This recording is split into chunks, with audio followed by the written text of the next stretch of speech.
올해 우리가 여호수아서를 살펴보는 가운데 있는데 여호수아서의 전반부 부분이 끝나는 것이 12장까지입니다.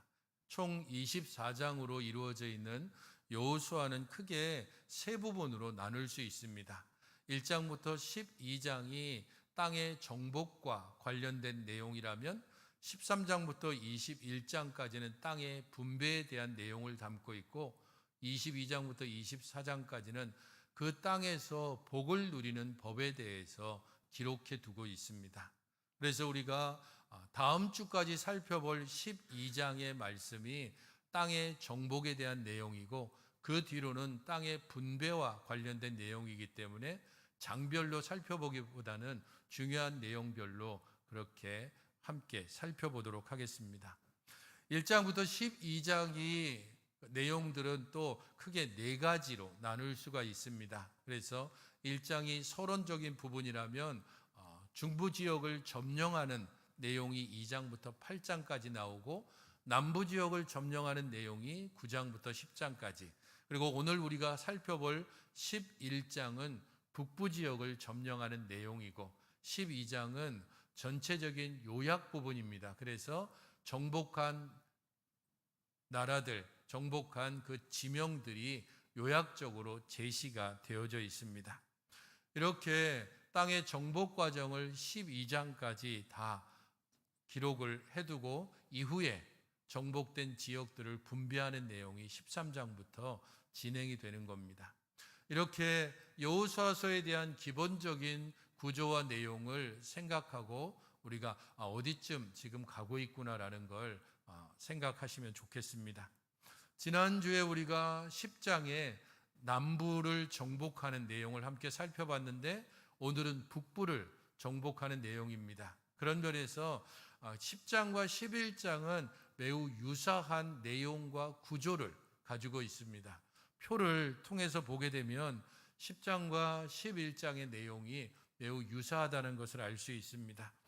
그 시작에 있어서도 1절에 보면 10장 1절이 예루살렘 왕 아도니세덱이 듣고라고 전쟁의 시작의 그 계기에 대해서 알려주고 있고 11장에서는 하솔 왕 야빈이 이 소식을 듣고라고 하면서 전쟁이 어떤 계기에서 시작됐는지를 알려줍니다.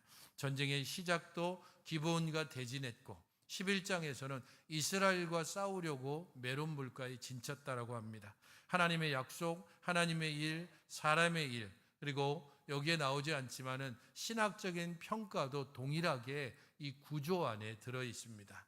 그래서 10장과 11장은 사람 이름하고 지명을 제외하면은 동일한 내용과 구조를 가지고 있습니다.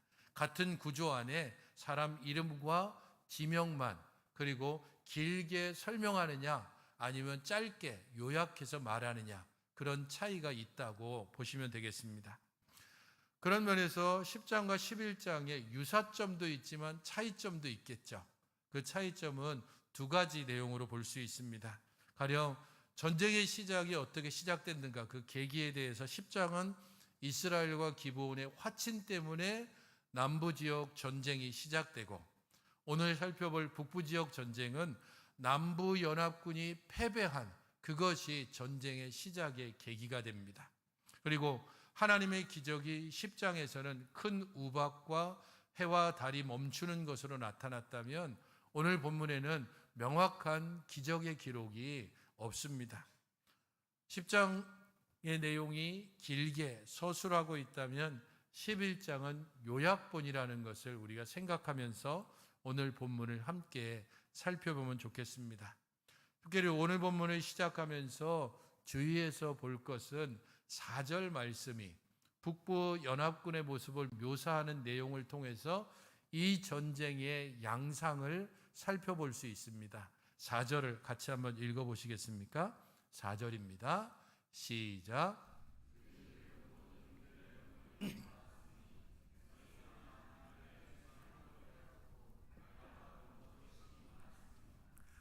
10장에서는 그 군대에 대해서 묘사가 따로 없습니다. 하지만 11장의 북부 연합군과 관련해서는 군대에 대한 묘사가 먼저 등장하고 있습니다. 먼저는 해변에 모래와 같이 많은 군사가 있었다라고 말하고 있습니다. 여기 북부연합군에 등장하는 인물들은 3명의 중심되는 왕, 그리고 북방 산지 주변에 이름이 없는 그런 왕들의 등장을 하고 있고, 동쪽과 서쪽에 위치하고 있는 가나안 족속들, 그래서 그야말로 북부 지역에 있는 거의 모든 성읍들이 함께 연합해서 군대를 형성하는 것을 알 수 있습니다. 요세푸스의 기록을 보게 되면 이때 연합군의 규모가 어느 정도였는지 기록하고 있는데 대략 한 30만 정도라고 기록해 두고 있습니다. 그 시절에 30만이에요. 그러면 지금으로 치면 100만이 넘는 그러한 전력이라고 볼 수 있습니다. 그야말로 이 한 번의 전쟁이 가나안과 이스라엘의 운명을 가를 수 있는 그런 중요한 전쟁입니다. 그런데 30만의 군대가 모여 있다는 겁니다. 더더군다나 그 군대로 끝나지 않고 그 뒤에 나오죠. 말과 병거도 심히 많았으며입니다. 그 당시로서는 완전히 최신식 전력이라고 할 수 있는 기병부대, 그리고 전차부대가 여기에 있습니다. 말이 가지고 있는 기동력, 그리고 돌파력, 이것 때문에 기마 부대가 출현했다라고 하는 것은 활과 칼로 싸우던 전쟁에서 총이 등장한 것과 같습니다. 이스라엘이 칼과 활밖에 없다면 지금 북부연합군은 총과 대포가 전력에 포함되어 있는 겁니다. 이 두 전력이 맞붙으면 당연히 이스라엘이 이 전쟁에 패할 수밖에 없습니다. 기병과 전차 부대를 소유했다는 것은 또한 어떤 것을 의미하냐 하면 지금 북부연합군의 가나안 족속들, 그들의 문명이 상당히 앞섰다는 것을 알 수 있습니다. 대체적으로 지금 그 이스라엘이 지나고 있는 이 시점은 청동기에서 철기 시대로 거의 넘어가는 그런 시대라고 볼 수 있습니다. 그런 면에서 그들이 말과 기병과 그리고 병거를 가졌다는 것은 철기 문화, 철제 무기를 소유했다는 것을 의미하기 때문에 이 전쟁은 시작하기도 전에 이미 이스라엘이 패배할 것이 명백한 전쟁입니다. 보병 외에는 다른 전력이 없는 이스라엘입니다. 그런 두 전력이 맞붙는다는 것은 총과 대포를 가지고 있는 사람 앞에 그야말로 칼과 활로만 덤벼드는 것과 같습니다. 제가 이전에 동학 농민전쟁을 묘사한 그런 영화를 본 적이 있는데, 거기에 보게 되면 동학 농민군이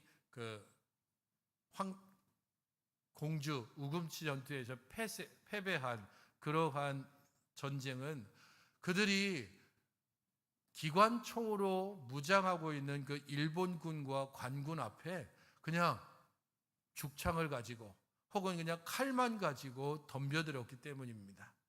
게임이 안 되는 전쟁을 하고 있는 겁니다. 지금 북부연합군과 이스라엘의 전쟁이 그런 상황입니다. 이 전쟁 가운데서 하나님께서 개입하시고 이스라엘에게 약속을 주시는 내용이 6절입니다. 6절을 보십시오. 여호와께서 여호수아에게 이르시되 그들로 말미암아 두려워하지 말라. 내일 이맘때에 내가 그들을 이스라엘 앞에 넘겨주어 몰살시키리니 너는 그들의 말 뒷발에 힘줄을 끊고 그들의 병거를 불사르라 하시니라.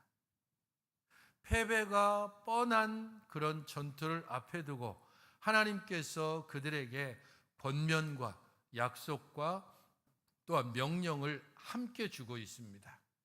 하나님의 약속은 두려워하지 말라.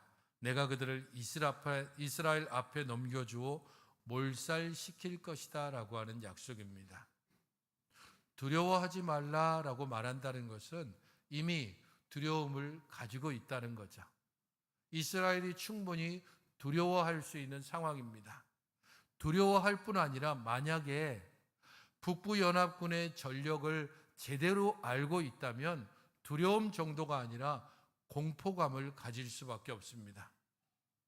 저들을 어떻게 이길 수 있어? 아니, 우리 지금 그냥 칼하고 창밖에 없는데, 화살밖에 없는데, 우리는 청동제 무기를 가지고 있는데, 저들은 지금 철제 무기를 가지고 최신식 무기로, 그리고 강력하고 잘 훈련된 군사를 가지고 있는 저들과 맞붙어서 도저히 이길 수 없는 그런 상황에서 두려움 정도가 아니라 공포를 느낄 수 있는 이스라엘에게 두려워하지 말라라고 말하는 것입니다. 이 말씀은 여호수아서 1장에서부터 지속적으로 등장합니다. 여호수아를 지도자로 세울 때 두려워하지 말라라고 말씀했습니다. 요단강을 앞에 두고 그 요단강을 건너려고 할 때 두려워하지 말라라고 말씀했습니다. 여리고를 정복하기에 앞서서 두려워하지 말라고 하셨고, 바로 앞서 10장에서 기브온 전쟁을 앞에 둔 상황에서 두려워하지 말라라고 분명히 말씀했습니다. 이 말씀은 지금 앞에 있는 게 아무것도 아니다라는 뜻이 아닙니다. 충분히 두려워할 수 있다. 충분히 공포감을 느낄 수 있다. 충분히 그 장애물이 너희들을 넘어뜨릴 수 있고, 그것 때문에 너희들이 심각한 어려움을 겪을 수 있다. 그럼에도 불구하고 그것들에 사로잡히지 마라. 그것들 때문에 너희들이 낙담하지 마라. 그것들 때문에 주저앉지 말라라는 것입니다. 하나님께서 그들에게 약속해 주고 있는 것, 그것은 장애물을 치워주겠다라고 하는 것이 아니라 장애물이 있는 것을 인정해라. 하지만 그 장애물을 하나님께서 어떤 방법을 통해서라도 이것을 넘어가게 하든지, 돌파하게 하든지, 아니면 우회하게 하든지, 아니면 그 장애물에 온갖 상처를 다 입고 쓰러져 죽게 하든지, 그 어떤 방법이든지 그 장애물과 부딪히게 하겠다는 겁니다. 복음성가 가사 중에서 나는 믿네라고 하는 복음성가가 있습니다. 이 복음성가 가사는 이렇습니다. 내게 허락하신 시련을 통해 나의 믿음 더욱 강하게 자라나고, 험한 산과 골짜기 지나는 동안 주께 더 가까이 나를 이끄시네. 내가 겪는 시험이 어렵고 힘겨워도 내 주님보다 크지 않네. 내 앞에 바다가 갈라지지 않으면 주가 나로 바다 위 걷게 하리. 나는 믿네. 주의 능력으로 내 삶 새롭게 될 것을. 나는 믿네. 주의 능력으로 담대히 나아갈 것을. 주와 함께 싸워 승리하며 날마다 믿음으로 나 살아가리라. 이 가사 중에 저는 이 부분들이 마음에 듭니다. 내가 겪는 시험이 어렵고 힘겨워도 내 주님보다 크지 않네.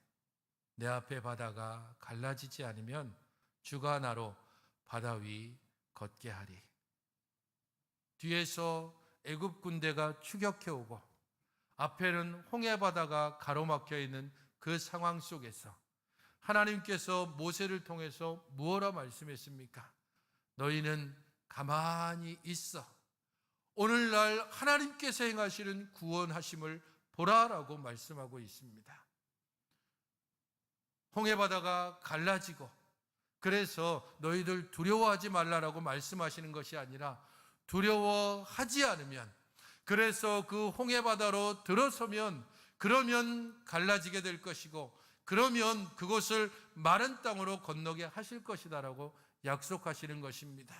가득 차 흘러넘치는 요단 강물, 그 강물을 앞에 두고 있는 두려움에 휩싸여 있는 이스라엘 백성들에게 두려워하지 말라라고 말씀합니다. 앞으로 나아가라는 겁니다. 바다가 갈라지지 않는다면 그 바다 위를 걷게 하든지, 아니면 그 바다에 빠져 죽는 것도 하나님께서 행하시는 구원의 방편이라는 것을 우리가 믿고 나아갈 수 있도록 우리로 하여금 믿음을 주시며 능력을 주시겠다고 약속하시는 것입니다. 사랑하는 성도 여러분, 저는 어제 말씀을 준비하고 있는 11시쯤에 저와 함께 공부했던, 에스라 성경대학원에서 함께 공부했던 우리 동기 중에서 가장 나이 많은 목사님께 갑작스럽게 전화를 받았습니다. 그 목사님은 지금 목회를 하고 있지 않습니다. 원래부터 사업을 하고 있었고 꽤 건실한 중견 기업을 운영하고 있었습니다. 근데 갑자기 전화해서 뭐 이런저런 이야기를 하는 중에, 형님 요즘 어떻습니까? 죽을 맛이다. 그 한마디에 다 왜 전화했는지도 알겠고, 죽을 맛이다. 다 멈췄다.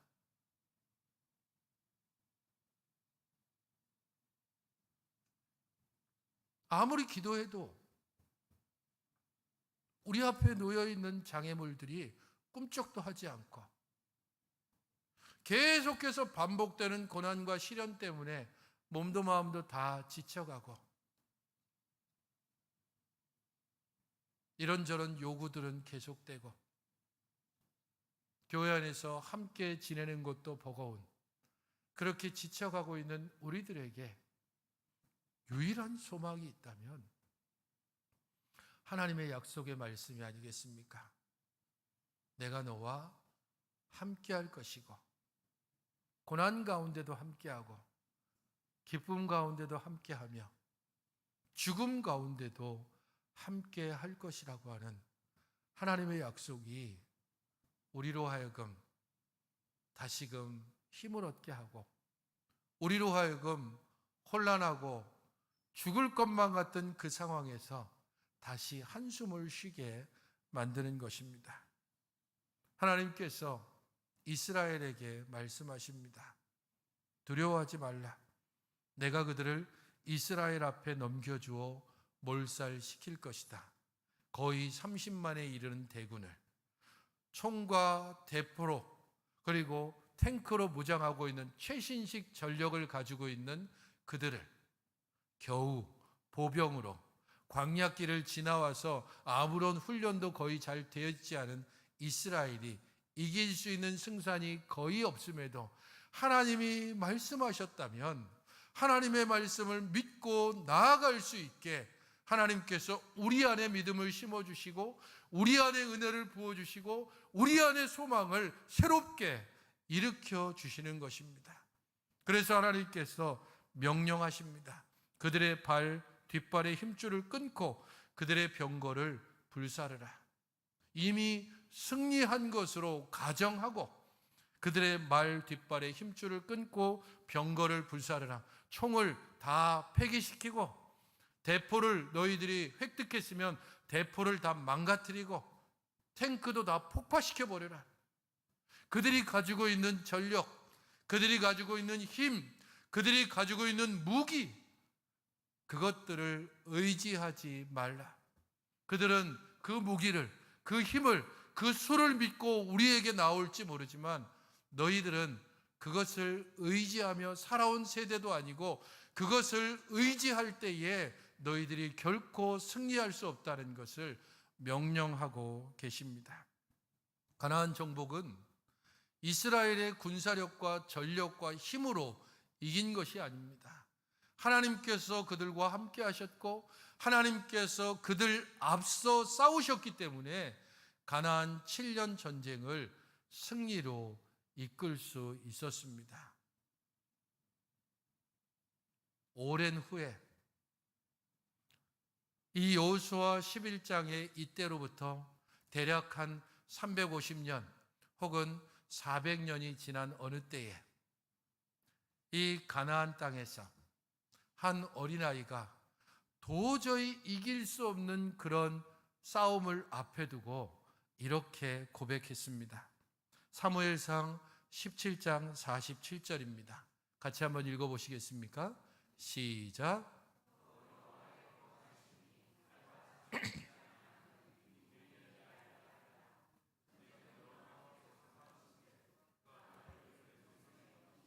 누가 한 말이죠?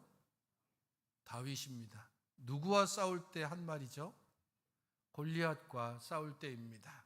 자신의 키를 2배, 3배 넘어서는 골리앗 앞에 그야말로 2m가 넘는 장창을 휘두르고 있는 그러한 거대한 무력 앞에 작은 어린아이 하나가 겨우 물맷돌 하나 들고 나아가면서 외쳤던 말입니다. 여호와의 구원하심이 칼과 창에 있지 아니한다. 그것을 이 무리로 두려워 떨고 있는 이스라엘에게 알게 할 것이다. 전쟁은 누구에게? 너에게 속한 게 아니다. 너의 무기에 속한 것도 아니다. 이 전쟁은 여호와께 속한 것이고 여호와께서 이끌어 가시는 것이고 여호와께서 주도하시는 전쟁이다. 너희를 우리 손에 넘겨줄 것이다. 골리앗 너뿐 아니라 이 땅을 침범한 이스라엘을 하나님께서 나의 손에 아니라 이스라엘에게 넘겨줄 것이다. 그 믿음으로 골리앗에게 나아갔고 그를 무너뜨렸고 그의 목을 베었고 이스라엘은 큰 승리를 거두었습니다. 성도 여러분, 우리의 일상이 누구의 손에 있습니까? 여러분들의 하루하루가 누구의 손에 의해서 이제까지 주도되어져 왔습니까? 2024년 상반기가 여러분들이 살아온 날들이 과연 하나님의 손에 이끌림을 받는 날들이었습니까? 하나님을 의지하며 사는 믿음의 날들이었습니까? 칼과 창을 의지하고 소망하고 이게 있었으면 좋겠다, 저게 있으면 좋겠다고 생각하며 원망과 불평으로 지내온 세월이었습니까? 2024년 하반기 칼과 창이 아니라 여호와의 구원하심을, 하나님의 약속을, 하나님의 믿음을 따라 행하는 여러분들이 되시기를 주님의 이름으로 축원합니다. 하나님께서 약속하시고 명령하신 그것을 온전히 붙잡고 그 가운데서 나아갈 때 이길 수 없는 싸움을 이길 수 있습니다. 패배할 수밖에 없는 그 전쟁에서 승리하는 것입니다. 7절 이후에 15절까지 여호수아가 승리하는 내용들을 담고 있습니다. 특별히 여호수아가 승리하는 이 장면을 통해서 사람이 하나님께서 약속하시고 명령하시고 이끌어 가시는 그러한 하나님의 일 가운데 사람이 할 수 있는 일이 있다는 것을 알 수 있습니다. 7절을 보십시오. 같이 한번 읽어보시겠습니까? 7절입니다. 시작.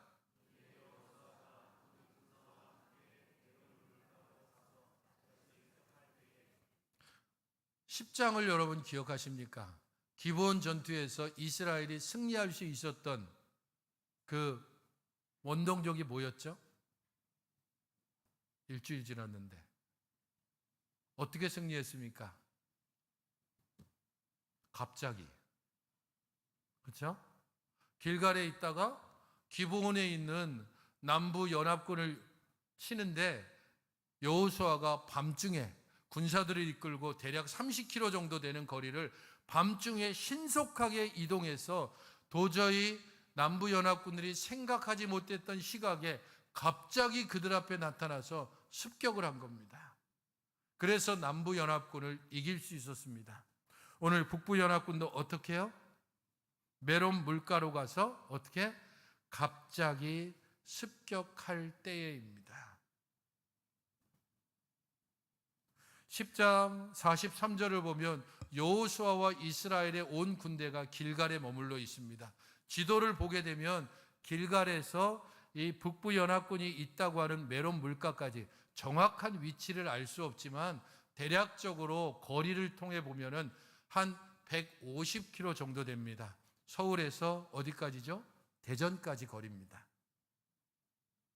이 거리는 하루 만에 갈 수 있는 거리가 아닙니다. 근데 6절을 보시면 어떻게 하나님이 약속합니까? 내일 이맘때에 내가 그들을 이스라엘 앞에 넘겨주어 몰살시키리라라고 말합니다. 그러면 두 가지 추측이 가능합니다. 하나는 여호수아가 그리고 그를 따르는 온 군대가 축지법을 거의 사용해서 150km를 하루 만에 달려간 겁니다. 이게 첫 번째 가정이고, 두 번째 가정은 이게 있습니다. 메론 물가에 북부 연합군이 모여 있다는 것을 듣고 길갈에 있던 이스라엘과 군대들이 메론 물가를 향해서 가고 있었습니다. 그런 가운데 하나님께서 그 중간에 이 6절 말씀을 주셨다는 겁니다. 두려워하지 말아라. 내일 이맘때에 그들을 너희의 손에 주어서 몰살시킬 것이다. 그리고 그 시각은 북부 연합군이 이스라엘이 올 것이라고 도저히 생각할 수 없는 그런 시간이었을 겁니다. 그렇게 7절에 갑자기 습격하는 일이 가능합니다. 저는 10장과 11장에 남부연합군, 북부연합군과의 이 전쟁을 보면서 이게 어떻게 가능할까 생각해 봤을 때 가능한 이유가 딱 하나밖에 없습니다. 그것은 이스라엘의 40년 광야 생활입니다. 이들은 지금 광야 세대죠. 광야 세대가 했던 일이 뭡니까? 매일매일 일어나서 전쟁 연습했습니까? 그들이 하는 일은 뭐죠? 매일매일 짐 싸고 이동하고 짐 싸고 이동하고입니다. 더더군다나 이 일들은 예고된 일이 아닙니다. 그냥 어느 날 갑자기 일어났는데 구름 기둥이 떠오르면 아침밥 먹다가 바로 짐 싸가지고 이동해야 됩니다. 만삭의 임산부라 할지라도 구름 기둥이 움직이면 무조건 이동해야 됩니다. 짐 싸고 이동하는데 40년 동안 흔히 말하듯이 이골이 난 사람들입니다. 너무도 잘 다른 것들은 훈련이 안 돼도 짐 싸고 이동하는 이 기동력만큼은 이스라엘이 확실하게 훈련되어 있습니다. 모든 백성들이 지금 움직이는 게 아니라 군사들만, 그리고 짐도 최대한 가볍게 해서 움직였을 겁니다. 그게 갑자기 습격하는 일을 가능하게 하는 원동력이 되지 않았을까 생각합니다. 광야 40년은 고난의 기간이자 언제 도달할지 알 수 없는 상황에서 오늘은 옆집 아저씨가, 내일은 뒷집 아재가 죽어가는 그러한 40년의 고난의 기간, 매일 짐을 싸고 움직이는 그러한 고난의 기간 동안 훈련되어 온 것을 지금 이 전쟁에서 수도 부족하고 무기도 부족한 그들이 승리할 수 있었던 원동력이 됩니다. 고난이 유익이 되어지는 순간입니다. 그들이 고난이라고 생각하고 원망했던 바로 그 시간이 승리하는 원동력이 되어지는 기간입니다. 어려운 시기를 지나고 있습니까? 고난의 날들을 계속해서 겪고 있습니까?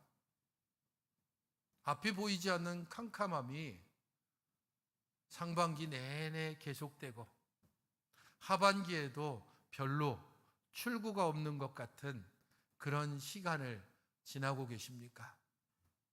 이 고난이 언젠가는 우리들에게 정말 유익한 시간이 될 수 있을 겁니다.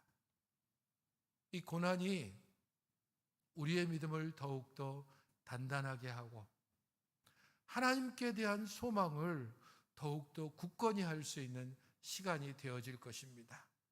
30만이 넘는 군대, 최신식 무기로 무장한 북부연합군을 물리칠 수 있는 원동력이 40년의 고난에 있다면 지금 고난과 어려움의 시간들을 여전히 믿음을 붙들고 하나님께 대한 소망으로 살아갈 수만 있다면, 그러면 지금의 고난은 우리들의 소망의 날들을 위한 원동력이 될 것입니다. 성도 여러분, 그게 어떻게 가능하겠습니까? 15절의 말씀을 온전히 기억하며 살아야 합니다. 15절을 같이 한번 읽어보십시오. 제가 읽어드리겠습니다. 15절은 여호와께서 그의 종 모세에게 명령하신 것을 모세는 여호수아에게 명령하였고 여호수아는 그대로 행하여 여호와께서 모세에게 명하신 모든 것을 하나도 행하지 아니한 것이 없었더라. 고난의 시간에도 믿음으로 살아갈 수 있는 유일한 길이 있다면 하나님께서 모세에게 명령하신 것을 모세는 여호수아에게 그대로 전했고, 여호수아는 명령하고 전달받은 그 말씀들을 그대로 행했습니다. 말씀을 온전히 듣고 그 말씀을 온전히 전하고 들은 말씀대로 온전히 순종하는 믿음의 세대가 이어지는 것이 고난의 순간에도 어려움 때에도 믿음으로 승리할 수 있는 유일한 길이 됩니다. 하나님으로부터 모세에게, 모세로부터 여호수아에게, 여호수아로부터 이스라엘 백성들에게 이어지는 이 순종의 역사가 승리할 수 없는 상황에서 승리하게 만든 것입니다. 바른 신앙의 계승, 바르게 말씀을 듣고 그 말씀을 전달해 주는 것, 그것만이 우리로 하여금 고난의 순간에도 하나님께 대한 소망을 붙들고 나아가게 합니다. 그러므로 성도 여러분, 사도 바울이 디모데에게 일러준 이 말씀을 우리는 기억해야 합니다. 디모데후서 2장 1절 2절 말씀입니다. 같이 한번 읽어보시겠습니까? 시작.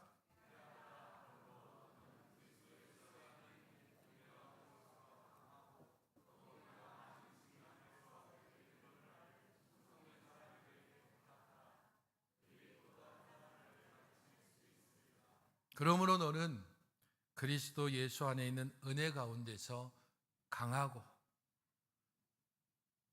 이것이 없으면 아무리 말씀이 들려지고 선포된다 할지라도 이 말씀은 그저 우리의 귀를 스쳐 지나가고 우리의 몸을 그냥 때리고 반사될 수밖에 없습니다. 그리스도 예수 안에 있는 은혜 안에서 강하고, 이 강함이 하나님의 말씀을 온전히 듣게 하고 그 말씀에 아멘으로 응답하게 하고 이 말씀에 순종하게 합니다. 그런 이들은 그 말씀을 다른 이들에게 가르치고 전파합니다. 우리의 자녀들에게, 교회 안에 우리의 자녀들에게 전하고 가르치고 모범을 보이고 그것을 통하여 세대와 세대를 이어서 우리에게 전달되어지는 것입니다. 하나님께로부터 바울에게, 바울에게로부터 디모데에게, 디모데는 충성된 사람들에게, 충성된 사람은 다른 사람들에게, 그 사람이 또 어떤 이들에게, 그들 중에 어떤 이들이 100여 년 전 이 땅에 왔던 선교사들에게, 그 선교사들로부터 말씀을 들었던 우리들의 믿음의 조상들에게 말씀이 전해지고 그 말씀이 계속해서 가르쳐져서 오늘 우리들에게 전달되어지고 들려지고 우리가 그 말씀을 통해 하나님을 섬길 수 있게 되었습니다. 성도 여러분, 믿음의 다음 세대를 이어가는 것은 듣고 전달하고 그 말씀에 순종하는 것입니다. 이스라엘이 이길 수 없는 상황에서도 이길 수 있었던 것은 고난의 순간에도 믿음을 따라 순종했고 하나님께서 명하시는 그 모든 말씀에 온전히 따라갔기 때문입니다. 그러므로 수정교회 설립 50주년을 기념하는 올 한 해, 여러분들의 모든 믿음의 초점들이 하나님과 그 하나님이 우리에게 주신 말씀에 초점이 맞춰지고 우리의 모든 앞으로의 소망들이 어떻게 하면 우리가 받은 이 은혜를, 어떻게 하면 우리가 받은 이 말씀을 다음 세대까지 이어지게 할 수 있을지를 날마다 기도하며 우리의 고난의 순간에도 하나님께 온전히 맡기고 믿음을 따라 살아가며 이 믿음을 따라 순종하는, 은혜 안에 강하고 믿음 안에 순종하는 여러분들이 되시기를 주님의 이름으로 축원드립니다. 기도하겠습니다.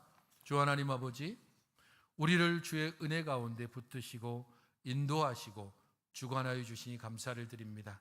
이스라엘 가운데 행하신 하나님이 우리의 하나님이시고 이스라엘에게 명하신 하나님이 바로 우리의 하나님임을 기억하여 하나님의 약속과 명령을 온전히 따르고 순종함으로 하나님의 거룩하신 이름에 합당한 영광을 돌리고 또한 하나님께서 우리에게 말씀하신 대로 온전히 순종하여 믿음의 대를 이어가게 하시며 하나님께서 주시는 그 승리 가운데 주님께 영광 돌리는 저희의 일상이 되게 하여 주시옵소서.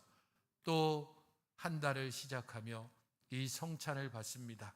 하나님께서 우리에게 약속하고 명하신 모든 것들을 믿음으로 받고 순종함으로 이 성찬의 은혜가 우리 가운데 풍성하게 하시고 하나님이 주신 은혜로 소망으로 이 한 달을 살게 하여 주시옵소서. 예수님의 이름으로 기도하옵나이다. 아멘.